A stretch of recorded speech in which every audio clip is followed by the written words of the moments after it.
বিকালে বৃষ্টির পর ভেজা রাস্তা দিয়ে পাকা ধান ক্ষেতের পাশ দিয়ে হাঁটার সময় প্রকৃতির এক অপরূপ সৌন্দর্য আবিষ্কার করা যায়। হালকা বৃষ্টির পর রাস্তায় জমে থাকা পানির ফোঁটা এবং ছোট ছোট কাদার কণা দেখতে বেশ সুন্দরই লাগে। ধানের পাতার উপর পড়ে থাকা ছোট ছোট আলোর রাশি সূর্যের পড়ন্ত বিকেলের আলোয় ঝিকমিক করে। এ যেন ছোট ছোট হীরার টুকরো ছড়িয়ে আছে। ধান ক্ষেতের পাকা ধানের শীষগুলো হাওয়ায় দুলছে, সোনালি রঙে ঢাকা, আর তাদের মধ্যে থেকে ভেজা মাটির সোদা গন্ধ ভেসে আসছে। সব মিলিয়ে প্রকৃতির এক নিস্তব্ধতার ভালোবাসা।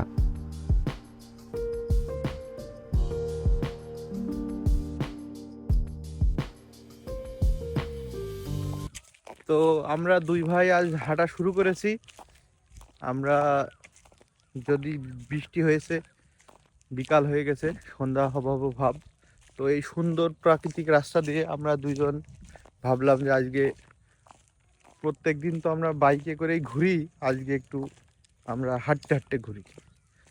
তো ভালোই লাগছে, যদিও পায়ে একটু ব্যথা করতেছে।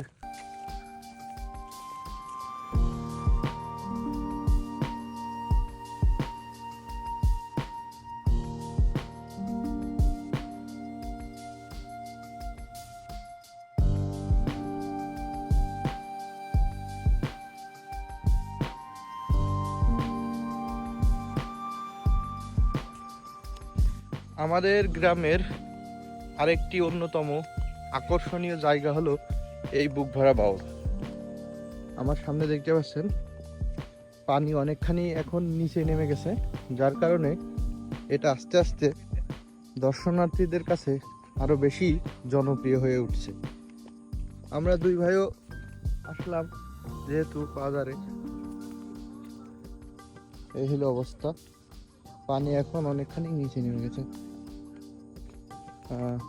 বাওড়ে নৌকা ভ্রমণের স্বাদ নিতে পারবেন আপনারা।